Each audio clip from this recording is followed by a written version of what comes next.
16 మాసాల కాంగ్రెస్ పార్టీ పైన ఆరోపణలు చేస్తా ఉన్నారు. కాంగ్రెస్ పార్టీని ఈ రాష్ట్రాన్ని ఏదో నష్టం చేస్తున్నట్టుగా ఒక విలన్గా చూసే ప్రయత్నం చేస్తా ఉన్నారు. ఒక విషయం కేసీఆర్ మళ్ళీ జ్ఞప్తి చేస్తా ఉన్నారు. తెలంగాణ ఉద్యమ చరిత్ర 65 సంవత్సరాలు. మొన్న జరిగిన ఉద్యమం తర్వాత ఉద్యమ సందర్భంలో సోనియా గాంధీ గారు తెలంగాణ రాష్ట్రం ఇస్తే కాంగ్రెస్ పార్టీకి అటు ఆంధ్రాలో తెలంగాణలో నష్టం జరుగుతుందని తెలిసి కూడా రాజకీయ కోణంలో ఆలోచన చేయకుండా ఒక తల్లిగా అమరవీరులైనటువంటి పిల్లల కడుపు కోత ఎట్లుంటుందో తెలిసిన కన్న తల్లిగా సోనియా గాంధీ పెద్ద మనిషి చేసుకుని తెలంగాణ రాష్ట్రం ఇచ్చింది. మరి అటువంటి రాష్ట్రం ఇచ్చినటువంటి సోనియా గాంధీ నువ్వే దేవతని మాట్లాడినావు. సోనియా గాంధీ లేకపోతే తెలంగాణ రాష్ట్రం వచ్చేది కాదని పదే పదే మీరు పలు సందర్భాల్లో అసెంబ్లీ సాక్షిగా మాట్లాడడం జరిగింది.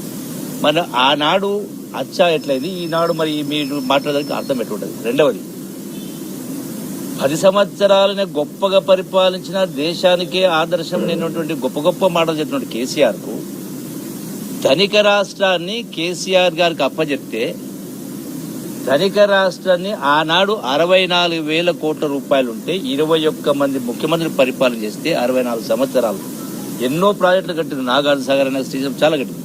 అయినా కూడా 64 సంవత్సరాల్లో 21 మంది ముఖ్యమంత్రి పరిపాలిస్తే కేవలం 64,000 కోట్లు అప్పుంటే మీరు 10 సంవత్సరాలు ఒక్క ముఖ్యమంత్రి ఇలా 8 లక్షల కోట్ల అప్పు చేసింది నిజమా అబద్ధమా? మరి అబద్ధమైతే ఇలా ఈ ప్రభుత్వం రేవంత్ రెడ్డి గారి నాయకత్వాన నెలకు 6,000 కోట్ల రూపాయల పైచిలుకు ఎందుకు కంతులు వడ్డీ అసలు కట్టాల్సి వస్తా ఉంది? గత కాంగ్రెస్ 2000 కేసీఆర్ ముఖ్యమంత్రి కాకముందుకు 2 జూన్ 2014 నాడు సంవత్సరానికి 6,000 కట్టింది. నెలకు 6,000 కట్టాల్సి వస్తా ఉంది. ఇది వాస్తవం కాదా కేసీఆర్ గారు?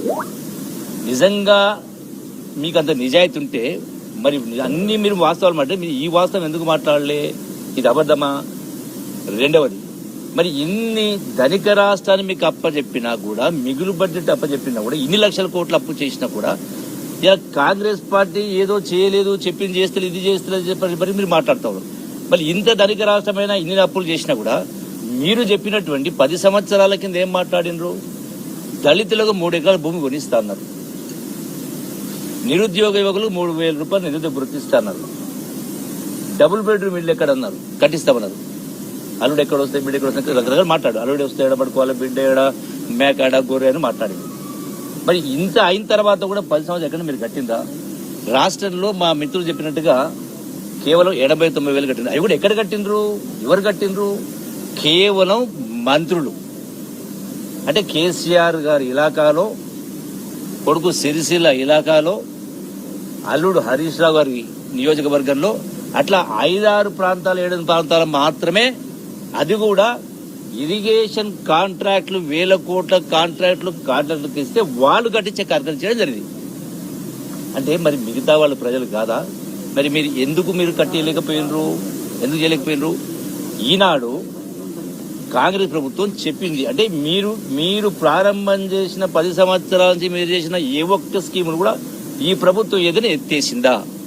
అది ఆనాడు రైతు భరోసా కావచ్చు, రైతు బంధు కావచ్చు, రుణ మాఫీ కావచ్చు, పెన్షన్లు కావచ్చు, అట్లాగే ఆరోగ్యశ్రీ కావచ్చు, కళ్యాణ లక్ష్మి కావచ్చు, ఏది ఎత్తేలే కదా.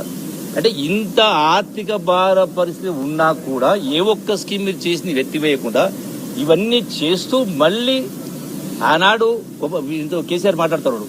అంటే ఎక్కడి నుంచో వచ్చి కాంగ్రెస్ నాకు ఢిల్లీకి వచ్చి గొప్ప గొప్ప నాయకులు వచ్చి మాట్లాడారు కింద. మరి సోనియా గాంధీ ఇందిరా గారు చెప్పినటువంటి ఈ 6 గ్యారెంటీలు మీరు అమలు చేయడం లేదా? మీరు 10 సంవత్సరాల కాలంలో రుణమాఫీ చేస్తామని మీరు 10 సంవత్సరాలు చేసింది ఎంత? ఫిగర్స్ ఉన్నాయి కదా. మీరు మొదటిసారి 5 సంవత్సరాలు పరిపాలన చేస్తే 1,00,000 రూపాయలు మాఫీ చేయడానికి 5 సంవత్సరాలు పట్టింది. అవి వడ్డీకే సరిపోలే. రెండవ పర్యాయం వస్తే మీరు మళ్ళా చివరి సంవత్సరం అది కూడా కేవలం కొద్ది మందికి మాత్రమే మీరు ఇచ్చేటువంటి ఏర్పాటు చేయడం జరిగింది. అంటే ఒక విషయం. రెండవది, అదే యూనివర్సిటీని అమ్మేసినట్టు మాట్లాడుతున్నారు. కేసీఆర్ గారు సరే గొప్ప మేధావి, 80,000 పుస్తకాలు చదివి మాట్లాడారు, పెద్ద గొప్ప అనుభవజ్ఞుడని.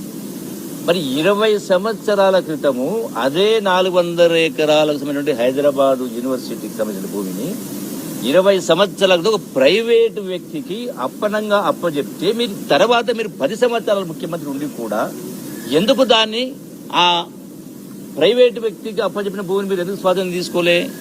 ఈనాడు రేవంత్ రెడ్డి గారు నిత్యం కూడా హైకోర్టులో, సుప్రీంకోర్టులో కూడా ప్రయత్నం చేసి, అంటే మంచి అడ్వకేట్ పెట్టి వ్యవహారం చేసి ఆ భూమిని ప్రభుత్వానికి అప్పచెప్పే ప్రయత్నం చేయడం జరిగింది. దీన్ని మీరు గొప్పగా ప్రభుత్వం యూనివర్సిటీ అమ్మేస్తారని అంటే చదివేస్తే ఉన్నమతి పోయిందన్నట్టుగా మరి మీరేం గొప్ప నిర్వాహకం చేసిండ్రు?